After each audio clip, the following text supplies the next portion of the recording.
It's personal between me and you, and I'm going to do you some serious harm, you big stiff idiot.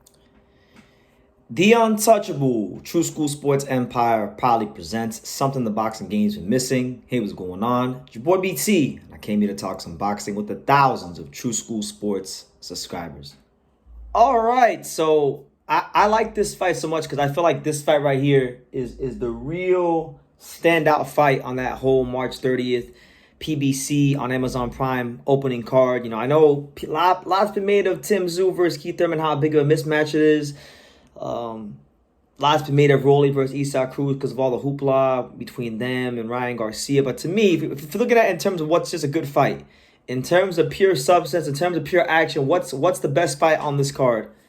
Look no further than the fight for the WBC 154-pound title between Serhii Bohachuk and the towering Inferno. Yes, Sebastian Fundora is back. It is the return of Sebastian Fundora. It's the first time we're seeing Sebastian Fundora since my boy Brian Mendoza knocked him into the shadow realm. So, you know, look, the question is really and truthfully, should Sebastian Fundora be getting a world title shot off of a loss? Probably not, but this is the sport of boxing, and with him having Samson Lukowicz behind him, the bureaucracy of boxing can dictate that Fundora winds up getting a title shot.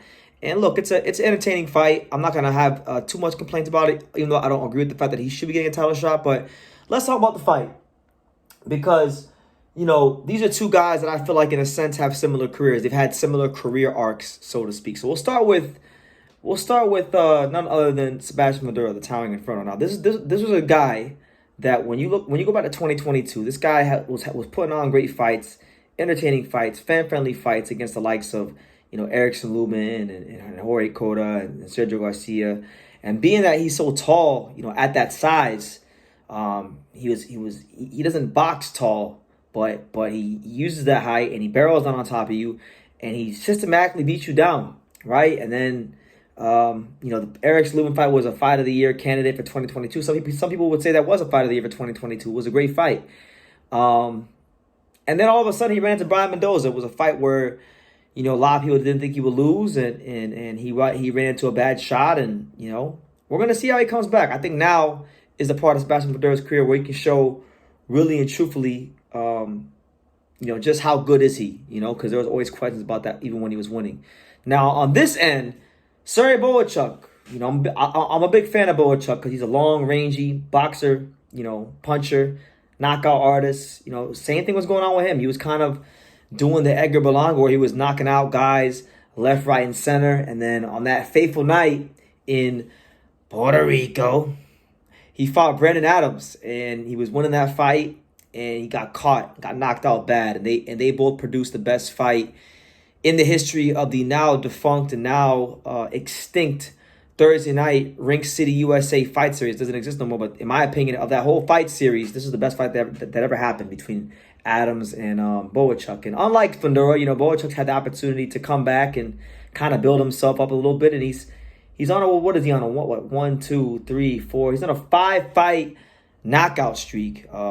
Most notable win in those 5 fights is when he knocked out the veteran Nathaniel Gallimore. But this for him is a real watershed moment in his career because, like Fundora, you know, I would say that even though he's been on a knockout streak and he's got back to winning ways, I think Bohachuk, you know, this is the toughest opponent he's had since, you know, the loss to Brandon Adams. So really interesting fight, you know, and stylistically speaking, let's talk about that.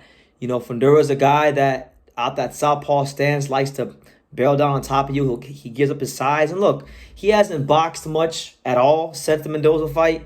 I wouldn't anticipate that much is going to change in terms of his style and his approach to the fight. So we'll expect the same. Balls to the wall, caution to the wind, you know, in your chest, you know, throwing volume punches type of fighter in Fundora that we always see.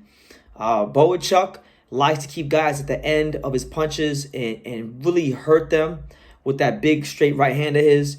I just think for him, the important thing is to not let Fundora get close to him and not allow Fundora to barrel down on top of him. And you really want to plant that seed of doubt in his head, because you got to remember, yes, they've both been knocked out, but the guy that's been knocked out more recently that may have more doubt if he's put in a tough situation is Fundora. So for Bohachuk, you got to do that early. And It's a real interesting fight. I don't think you can go wrong picking either way. But for me personally, I will lean a little bit more towards Bohachuk because I feel like when you just look at boxing history, you know, look at guys with Sebastian Fundora's type of style, the Provodnikovs, the Jarrett Hurds, you know, these action fighters, these guys that take a lot of punishment. They fight a lot on the inside. They don't, once they get knocked out and they get found out, they don't tend to come back the best. And they're quite, most of the time, they're quite normally never the same. So I think it's a chance for Fundora to prove himself, but I'm not the most confident in his chances. Bohachuk has a big amateur pedigree. Bohachuk is a big knockout puncher, and I would slightly favor him. And if Fundora were able to get over the hump against Bohachuk, I would look at this as a slight upset. I wouldn't think of it as like a crazy upset, but a slight upset. I think Bohachuk's the better skilled fighter. I think he's the bigger puncher of the two. You know, Fundora is more of a guy that likes to wear you down. If it gets down to exchanges, who has the bigger punch, I think it's Bohachuk. If we talk about the boxing skills, it's just Bohachuk. But, you know, we know what Fundora's going to come to do. The question is, can Bohachuk, you know, fend him off and do what he's got to do. But look, the winner of this fight becomes WBC champion. Jamal Charlo, for better or for worse, the WBC decided to not strip him. Or Jamel, I should say Jamel Charlo, for better or for worse, the WBC decided to not strip him. So now Jamel Charlo is the champion in recess, so that he could always come back and fight the winner of this whenever he or the WBC deems fit. But that's the news. That's my synopsis. That's my take. Those are my initial thoughts on Fundora versus Bohachuk. I want to hear your guys' thoughts. Who you guys favoring and why? You know, leave your comments down below. Make sure you guys take the time to subscribe. And like I say in every single one of these videos, you can love me or you can hate me. But I'm just a kid from Daniel. So until next time, take care, guys. Thank you for watching another video on the untouchable True School Sports Empire. For more great boxing content just like this video, click right here and make sure you subscribe. Much love from sunny South Florida.